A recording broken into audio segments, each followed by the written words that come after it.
Boa noite, pessoal. Vamos começar aqui então agora com uma parte da hidráulica de escoamentos e vamos chegar até a aula de hoje nas tensões de cisalhamento, tá? Mas nós vamos ver bem bem devagar, bem tranquilo.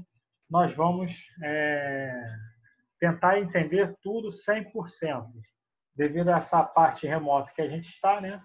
Vamos ver se a gente consegue somente entender, passar para a próxima etapa depois de ter entendido tudo isso. Bom, então vamos lá. Primeiro de tudo, nós temos que falar da característica do fluido. A matéria, de um modo geral, ela se apresenta apenas de duas formas. Ou ela é sólida, ou ela é fluido. O fluido abrange os líquidos e os gases. Então, nós temos sólido, líquido e gasoso, como a gente sempre aprendeu lá atrás, mas, na verdade, líquido e gasoso constituem o fluido. E o espaçamento e a atividade intermoleculares entre elas são maiores nos gases, menores nos líquidos e muito reduzidos ainda nos sólidos. Ou seja, o modo de agitação entre eles, tá? E na nossa mecânica dos fluidos, ela também vai lidar com o comportamento dos fluidos, em repouso e em movimento.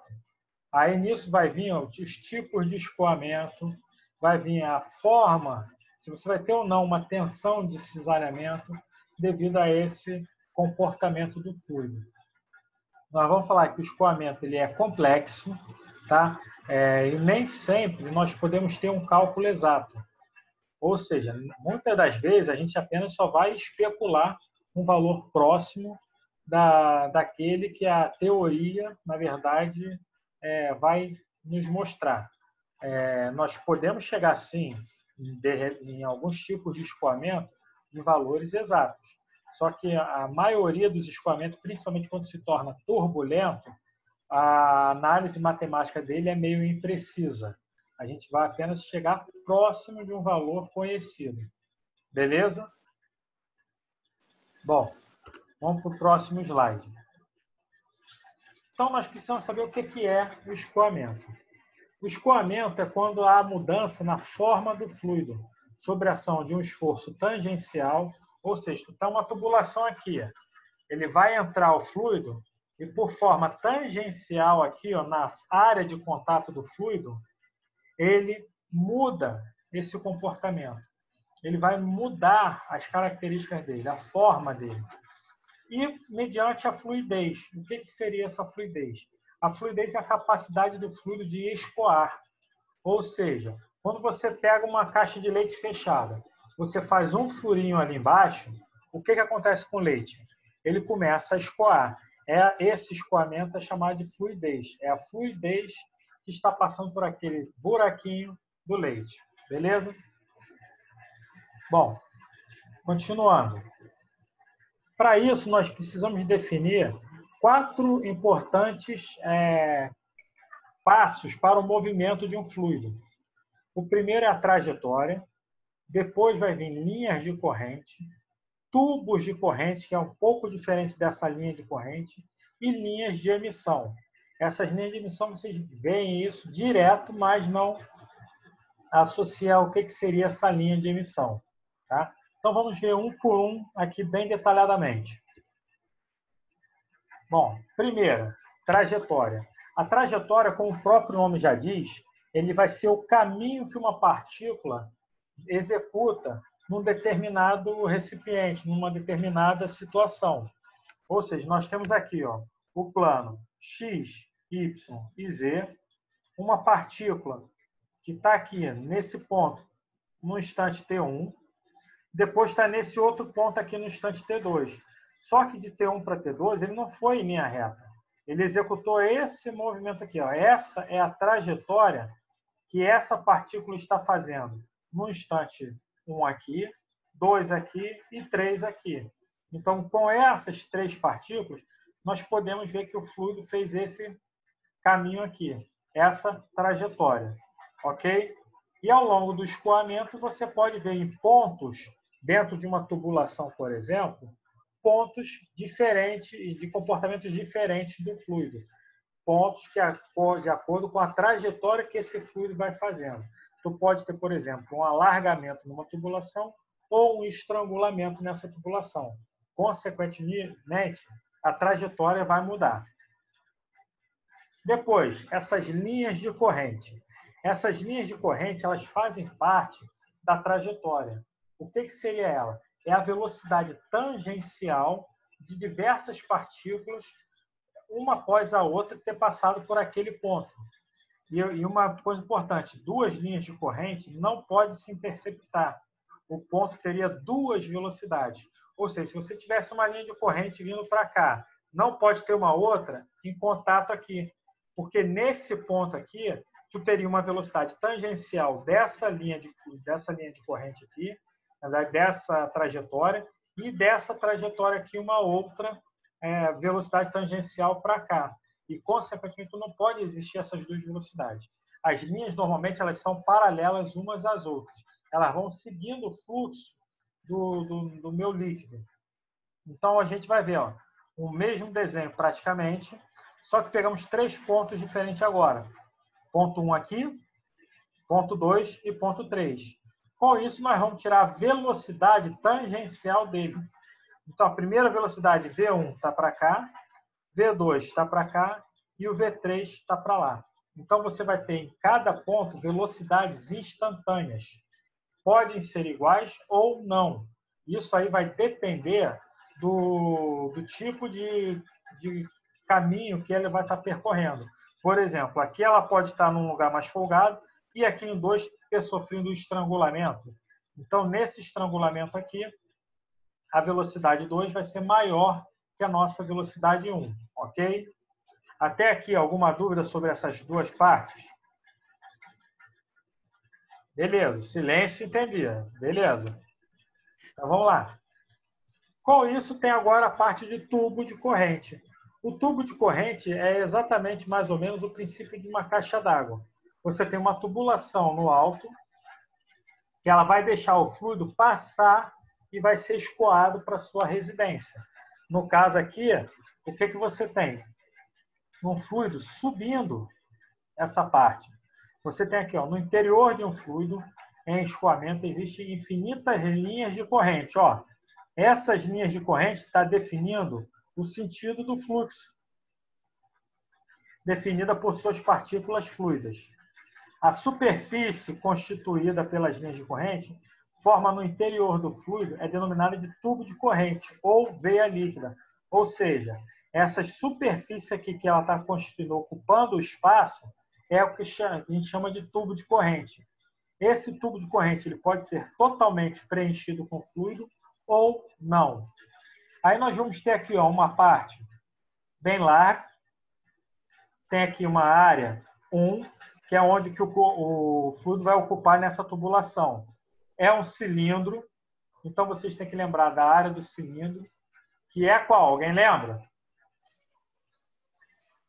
Não. A área do cilindro. Ou da circunferência, que é o mesmo. Circunferência. Hã? Nada não, professor. Pi vezes R ao quadrado dividido por 4. Pi vezes R ao quadrado. Isso se depender do raio. E como alguém aí falou, π vezes d ao quadrado sobre 4, caso dependa do diâmetro desse disco aqui. Ok? Então, ou seja, pode ser essa área 1, πr1 ao quadrado, ou πd1 ao quadrado sobre 4. Aí o fluido vem, escoa, sobe aqui. Houve um estrangulamento. Por quê? Essa área 2 é diferente daqui, que é bem menor, mas continua sendo a mesma fórmula. Só que aqui agora vai ser do raio 2 ou do diâmetro 2. Consequentemente, a velocidade em 2 é maior ou menor que a velocidade em 1? Boa noite. Maior. Muito bem, perfeito, maior. Porque você vai diminuir a área de contato, consequentemente, a velocidade do fluido para ele escoar na mesma vazão, que independente de área 1 ou área 2, área 3 que você tiver, a vazão nesses pontos é a mesma. Se aqui passa 10, metros cúbicos por segundo, aqui também vai passar 10 metros cúbicos por segundo. O que vai diferenciar? Se as áreas são diferentes, aqui vai compensar na velocidade sendo maior, ok? Mas isso a gente vai ver logo agora. Por quê? Isso aqui se chama equação da continuidade. Essa equação da continuidade é exatamente o que eu estava explicando. Ó. Você tem no ponto uma área 1 com uma velocidade 1, uma área 2 com uma velocidade 2. Aqui o produto da densidade vezes a área vezes V, ele é constante. Isso daqui nada mais é do que a vazão mássica. A vazão mássica nesse ponto, ela é igual à vazão mássica nesse outro ponto. O fluido do ponto 1 até o ponto 2, ele mudou a densidade dele? Sim ou não? Não. Não. Por isso está até aqui a cola. Se ρ é constante, não há variação de massa. Então, ó, se não mudou o ρ, esse lado aqui, nesse ponto aqui, tem que ser igual a esse outro ponto aqui, que é a chamada equação da continuidade. Então, vou ter área 1 vezes velocidade 1 tem que ser igual a área 2 vezes a velocidade 2. Alguma dúvida até aqui? Beleza. Oi? Tem ou não tem? Não. Enquanto não. Beleza. Não se esqueçam que eu sou surdo desse ouvido, por isso eu estou meio assim de lado, tá? Beleza. Vamos agora para as linhas de emissão. As linhas de emissão, elas são definidas pela sucessão de partículas que tenham passado pelo mesmo ponto. Ou seja, a pluma que se desprende de uma chaminé permite visualizar de forma grosseira uma linha de emissão. Ou seja, olha só, nessa primeira parte aqui, ó, tá saindo aqui, ó, e está sendo seguido nessa base aqui, ó, como se formasse uma linha. Essa outra aqui também. Toda parte desse vapor que está saindo forma a nossa linha de emissão. Aí, ó. Olha a animação bonitinha aí, ó, gente. Viu? Ó, o que eu falei, ó, aqui, ó, ela vai seguindo o fluxo de acordo com o ponto de referência que ela está saindo. E a pluma, você está vendo que, ó, é meio que constante essa linha de emissão. Alguma dúvida? Beleza. Vamos lá. Com isso, então, agora nós vamos caracterizar o escoamento do fluido. Ó, o escoamento de um fluido ele pode ser permanente, aí pode ser estável, ou não permanente, que é instável. Ou seja, o escoamento permanente, 100%, é aquele escoamento que não é turbulento, porque na turbulência nós não temos estabilidade. Então, o não permanente entra em um tipo de regime turbulento. Uniforme ou não uniforme, ou seja, se não é uniforme, é variado. Laminar ou turbulento, como a gente está vendo aqui, né? Uni, bi ou tridimensional, rotacional ou irrotacional, ou seja, o fluido ele pode ir rodando, girando ou não em torno de um determinado eixo. Então, ó, o escoamento unidimensional de um fluido incompressível ocorre quando a direção e a intensidade da velocidade é a mesma para todos os pontos. Ó, vou voltar naquele desenho das linhas de emissão. Deixa eu voltar, é para cima aqui. Ó, isso aqui é um escoamento unidimensional? O que vocês acham? Ó, aqui nós não vamos comparar uma linha com a outra. Nós vamos comparar uma linha com ela mesma. Pega aqui a linha do meio. A linha do meio ela não está constante? Mais ou menos, né? Se ela está constante, ó, está numa linha reta, no mesmo sentido, isso aqui é um escoamento unidimensional. O escoamento bidimensional ele ocorre quando as partículas do fluido movem-se em planos ou planos paralelos e suas trajetórias são idênticas em cada plano. Ou seja, se você tivesse, na verdade, dois escoamentos paralelos um ao outro, tu tem esse escoamento bidimensional. E as grandezas do escoamento variam em duas dimensões, é claro. Ok?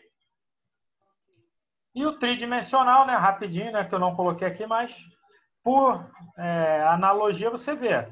Unidimensional, velocidade na mesma direção em todos os pontos. Bidimensional, paralelo, com as velocidades também em cada plano ocorrendo. Tridimensional seria o quê? 3 planos para você poder ter o comportamento do gás em 3 dimensões diferentes. E pode sair, no caso, seria um comportamento turbulento. Por quê? O turbulento, ele na verdade é aleatório. Então ele vai para todas as direções. O meu escoamento tridimensional seria algo assim, algo mais maluco, indo para todas as direções. Bom, vamos classificar então esse escoamento. Quanto à direção da trajetória, ou seja, aquele caminho que ele vai pegar, ele pode ser desses 3 tipos. Escoamento laminar. As partículas descrevem trajetórias paralelas, ou seja, são paralelas, certinho, e em nenhum momento elas vão mudar. Escoamento turbulento. As trajetórias são errantes, cuja previsão é impossível. É o que eu estou falando com vocês. Do nada, assim, é como se você estivesse andando de carro numa avenida. Quando passa um ônibus ou um caminhão do seu lado, o que o seu carro faz? Ele não se mexe? Esse mexer significa que naquela direção da trajetória que você estava, naquele escoamento, foi balançado por alguma coisa, no caso, um caminhão ou um ônibus. E esse balançar, essa mudança sua de trajetória repentina, é chamado de escoamento turbulento. Você sofreu uma turbulência devido a agentes externos a você. Então, aquilo são trajetórias errantes, que você não sabe para onde vai e cuja previsão é impossível. Você não tem como definir se vai estar turbulento ou não. E de transição, representa exatamente a passagem de um escoamento para o outro. E vice-versa. Pode ser do laminar para o turbulento ou do turbulento para o laminar. Isso aí você vê muito em avião. Vocês já andaram de avião? Não, né? Mas já viram o filme de avião? Já. Já. Então, assim, o que acontece? Quando tem uma turbulência e logo em seguida o avião não passa e não volta tudo ao normal, porque aquela zona, aquele espaço, é um espaço de transição, que você passa de um regime turbulento, de um escoamento turbulento, para o escoamento laminar, onde, no caso, há a sua estabilidade do avião. Beleza? E vice-versa. Às vezes o avião está vindo lá tranquilo e, de repente, tu sente a turbulência, que é exatamente aquela região onde ele passa no regime de escoamento de transição. Bom, nisso aqui agora, ó, vamos ver aqui um gráfico para tentar entender esse nosso escoamento laminar. Nesse tipo, as partículas do fluido percorrem trajetórias paralelas. O escoamento é laminar e também conhecido como lamelar ou tranquilo. Teoricamente, quando você tem um escoamento uniforme, onde você, em qualquer ponto que você tenha, ele não vai mudar as características do fluido, principalmente em relação à sua velocidade. E esse tipo de escoamento, vocês vão ver comigo na próxima aula, ele é definido pelo número de Reynolds. E aí nós vamos ver também um fator de Moody para a próxima aula. Essa parte aqui é o seguinte, é uma região, até então, onde o escoamento ele se transforma, ele se deixa laminar. A partir do momento que você tem uma aceleração aqui, esse escoamento deixa de ser constante, né? E ele passa a ser acelerado, com uma aceleração maior que zero, e a velocidade aqui dele também é maior que zero. Nessa outra parte, abaixo da linha, ele está diminuindo a velocidade dele, consequentemente, ele está desacelerando. Quando ele desacelera, juntamente o mesmo sinal da aceleração com da velocidade, o escoamento também é chamado de uniforme acelerado, ok? Se a aceleração e a velocidade têm a mesma direção, o mesmo sinal, significa que esse é um escoamento acelerado. Então, beleza. Vamos para o próximo, turbulento. O turbulento aqui, as trajetórias são curvilíneas e irregulares. Elas se entrecruzam formando uma série de minúsculos remoinhos. O escoamento turbulento é também conhecido como turbilionário ou hidráulico. Na prática, o escoamento dos fluidos quase sempre é turbulento. O regime encontrado nas obras e instalações de engenharia, tais como adutoras, vertedores de barragens, fontes ornamentais, etc. Ou seja, é o que a gente vai estudar. Eu já comecei falando disso na aula passada, dos vertedores, que a gente vai chegar lá. Como o conteúdo é muito grande, a gente vai tentar chegar lá. O que seria esse escoamento turbulento? E, ó, aqui estaria uma velocidade constante, seria uma média de velocidade. E, na verdade, o fluido vai começar e vai se comportar, ó, de forma aleatória. Você não sabe qual é a direção que o fluido vai tomar. Se você não sabe qual é a direção que o fluido vai tomar, tu está no escoamento turbulento. E no final aqui, para montar um gráfico de velocidade por tempo, a gente pega uma média e transforma isso daqui numa reta, né? Numa equação de primeiro grau. Só que não é tão simples assim. É como falou ali, a maioria dos escoamentos de fluido é quase sempre turbulento. Poucas vezes vai ser laminar ou lamelar, né? Enfim. Então, vamos lá aqui agora para a próxima. Classificação agora do escoamento quanto à variação no tempo. Ou seja, ele pode muito bem ter um comportamento constante ao longo de uma tubulação inteira, que aí seria o chamado escoamento permanente, regime permanente, né? Onde as propriedades médias e estatísticas das partículas fluidas contidas num recipiente de controle, elas vão permanecer constantes. Ou seja, velocidade, densidade, o próprio viscosidade, qualquer propriedade do fluido, ela vai ser constante, ela não muda. Caso aconteça uma mudança em apenas uma ou mais características, propriedades médias, a gente sai do regime permanente e vamos para o regime não permanente. Ó, quando as propriedades do fluido mudam no decorrer do escoamento.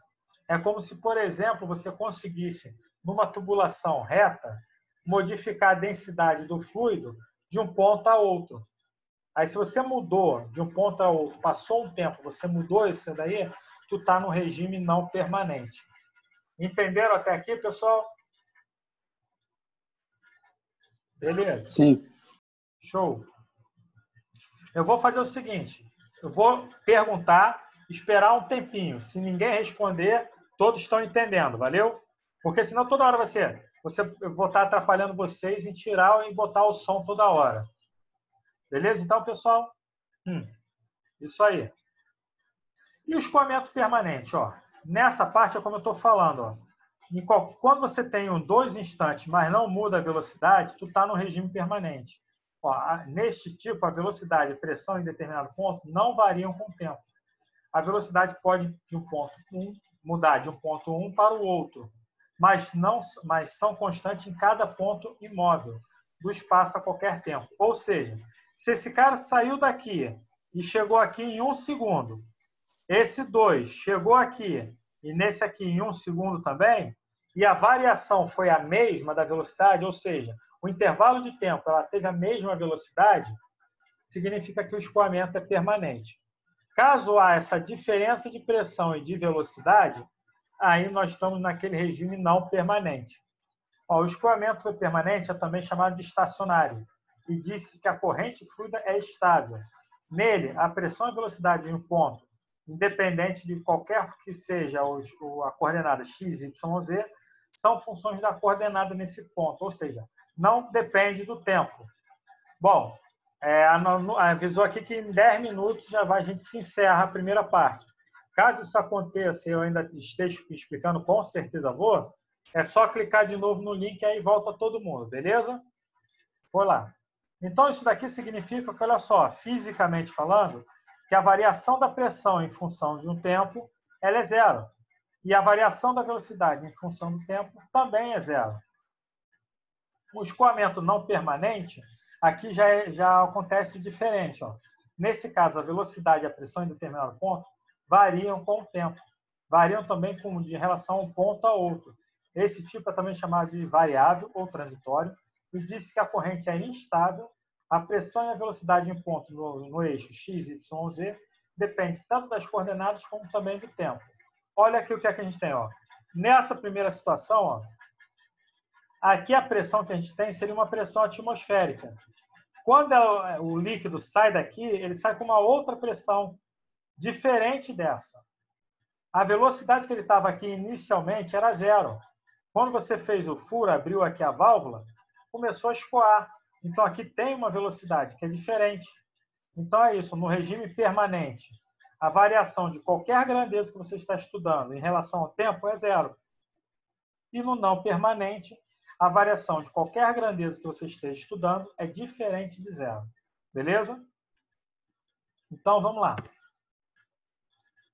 Classificação do escoamento quanto à variação da trajetória. Eu fiquei meio gaga aqui, ó, da trajetória, né?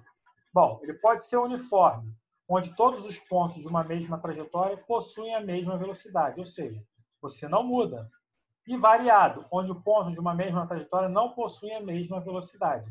É o que a gente já tinha aprendido isso lá atrás. Movimento retilíneo uniforme. A velocidade era constante. Uniforme variado. A velocidade é diferente em pontos analisados. Então, é a mesma analogia que a gente pode fazer com o movimento retilíneo uniforme. Bom, continuando. O escoamento uniforme, então, ó.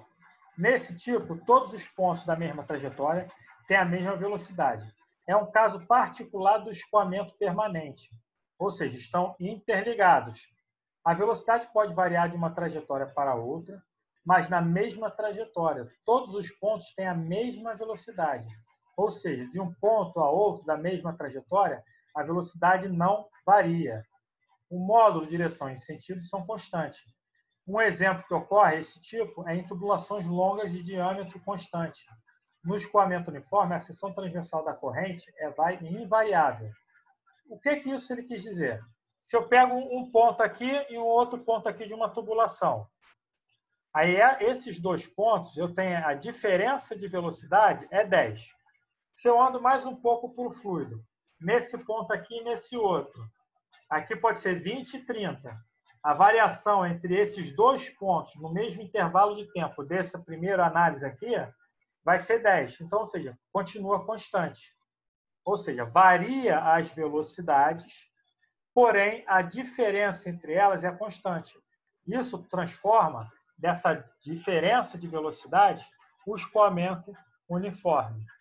No variado, nesse caso, os diversos pontos de mesma trajetória não apresentam velocidade constante no intervalo de tempo considerado.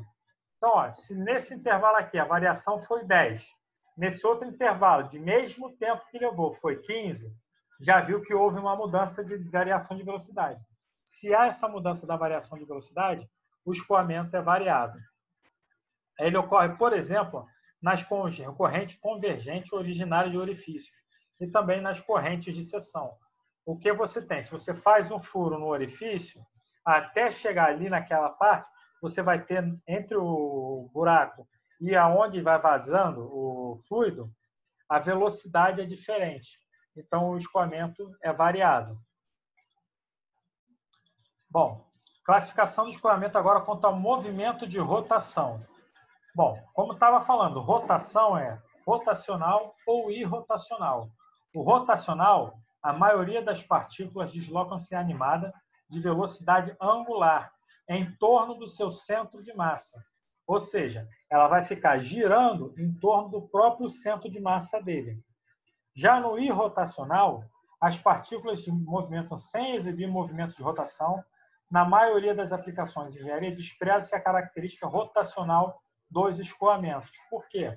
Na hora que você tem um escoamento, para poder analisar conforme uma estrutura, uma tubulação que vai ser colocada num prédio, dependente da altura dele, o escoamento ele vai ser irrotacional. Ele não vai girar em torno do centro de massa. Ele vai ficar girando em torno da tubulação. Ele vai fazer aquele movimento irrotacional em torno dela. Ok?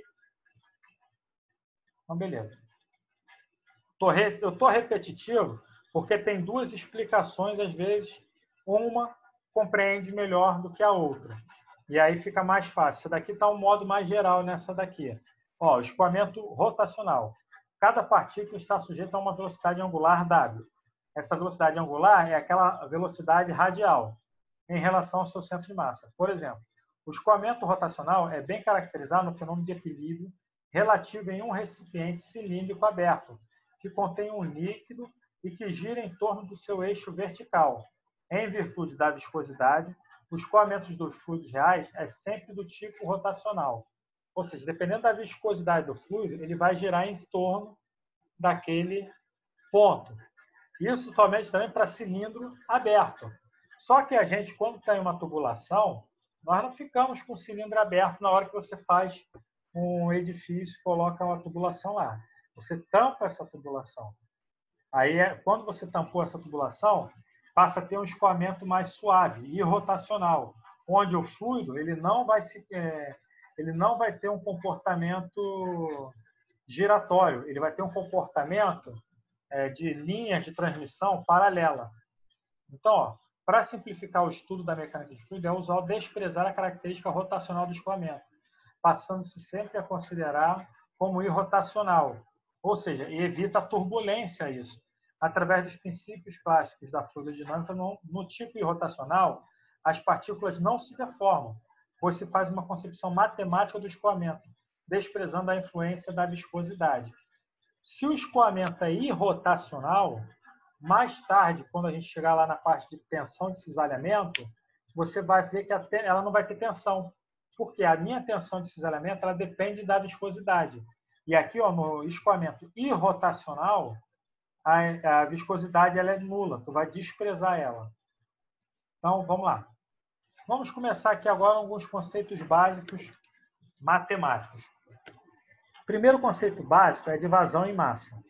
Essa vazão em massa, você vai medir pela quantidade de massa que vai escoar por um determinado orifício e por um determinado tempo. Então, ela é a quantidade de massa, m, que atravessa a seção por uma unidade de tempo. Então, a fórmula seria Qm, Q, que é a nossa vazão, é massa sobre tempo. A massa aí pode ser dada pelo Sistema Internacional em quilogramas. Mas se der em gramas, hectograma, tonelada, tu transforma para quilos e depois tu calcula isso. E o nosso tempo T é dado em segundos. Se tiver em hora, minuto, tu vai transformar para segundo e aí tu vai calcular a nossa vazão em massa. A unidade desse cara é o quilogramas por segundo. Agora aqui, ó, vazão em peso. A vazão em peso é a quantidade do peso do fluido. O peso ela é uma força, não é uma grandeza, ela é força, que atravessa uma dada seção de escoamento por unidade de tempo. Então, esse meu G aqui é o peso. Lá da mecânica, que vocês viram, o peso é a massa vezes a gravidade. Então, teoricamente falando, esse meu QG aqui, que é a vazão em peso, seria esse G, que ele botou o peso, né? Massa vezes a gravidade, sobre o tempo. Se você comparar com essa primeira questão aqui, ó, massa sobre tempo. Aqui, ó, massa vezes gravidade sobre tempo. Eu posso relacionar essa vazão em peso com a vazão em massa. Eu posso colocar que meu QG é o Qn vezes a gravidade, ok? E o G, como é uma força-peso, a unidade é em newtons. E o tempo T em segundo. Então, aqui seria newtons por segundo. Ok, pessoal? Ó, já vai, infelizmente, vai terminar essa aula. E está aqui